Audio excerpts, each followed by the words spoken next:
Assalamualaikum warahmatullahi wabarakatuh.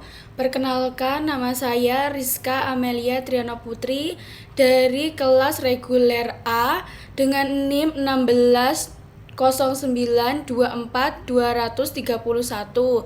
Di sini saya akan menjelaskan kedudukan bahasa Indonesia sebagai bahasa nasional dan bahasa negara. Kedudukan bahasa Indonesia sebagai bahasa nasional dan negara. Bahasa memiliki dua kedudukan penting dalam kehidupan bangsa dan bernegara, yaitu sebagai bahasa nasional dan bahasa negara. Masing-masing kedudukan ini memiliki makna dan fungsi yang berbeda, namun saling melengkapi. Bahasa Indonesia sebagai bahasa nasional. Bahasa Indonesia pertama kali ditetapkan sebagai bahasa nasional pada Sumpah Pemuda 28 Oktober 1928 yang berbunyi, "Kami putra dan putri Indonesia mengaku bertumpah darah yang satu tanah air Indonesia. Kami putra dan putri Indonesia mengaku berbangsa yang satu bangsa Indonesia. Kami putra dan putri Indonesia menjunjung bahasa persatuan bahasa Indonesia."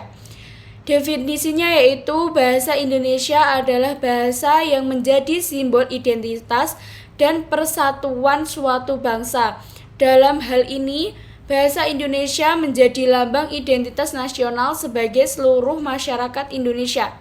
Tujuannya yaitu sebagai bahasa nasional, simbol persatuan bangsa. Bahasa Indonesia berperan sebagai alat komunikasi yang menyatukan berbagai suku, budaya, bangsa daerah di Indonesia sangat beragam. Lambang identitas nasional. Bahasa Indonesia mencerminkan identitas bangsa Indonesia di hadapan dunia internasional. Saran perhubungan antar warga negara. Bahasa Indonesia memudahkan interaksi dan komunikasi antar warga negara yang berasal dari berbagai latar belakang etnis dan budaya. Alat pengembang kebudayaan nasional melalui bahasa Indonesia. Kebudayaan nasional dapat dikembangkan dan disebarkan ke berbagai kalangan dan masyarakat.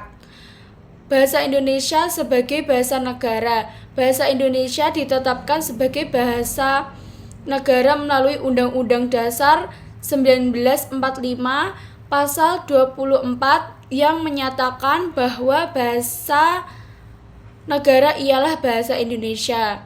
Dengan definisi, bahasa negara adalah bahasa yang digunakan secara resmi dalam kegiatan kenegaraan, pemerintah, dan administrasi publik, serta dalam konteks formal lainnya di negara tersebut.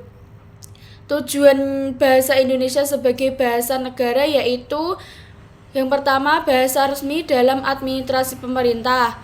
Digunakan semua dokumen resmi, komunikasi, administrasi, pemerintahan di berbagai tingkat, baik pusat maupun daerah. Bahasa pengantar dalam pendidikan. Bahasa Indonesia menjadi bahasa pengatur sebagai bahasa pengantar di sekolah-sekolah dan universitas sebagai alat untuk menyampaikan ilmu, pengetahuan, dan pendidikan secara merata di Indonesia. Jadi dari definisi ini, bahasa penghubung dan perundang-undangan semua menggunakan bahasa Indonesia. Semua undang-undang, peraturan, dan keputusan resmi negara dan ditetapkan dalam bahasa Indonesia untuk menciptakan keseragaman dan kejelasan hukum. Bahasa dalam pergaulan resmi dan diplomatik.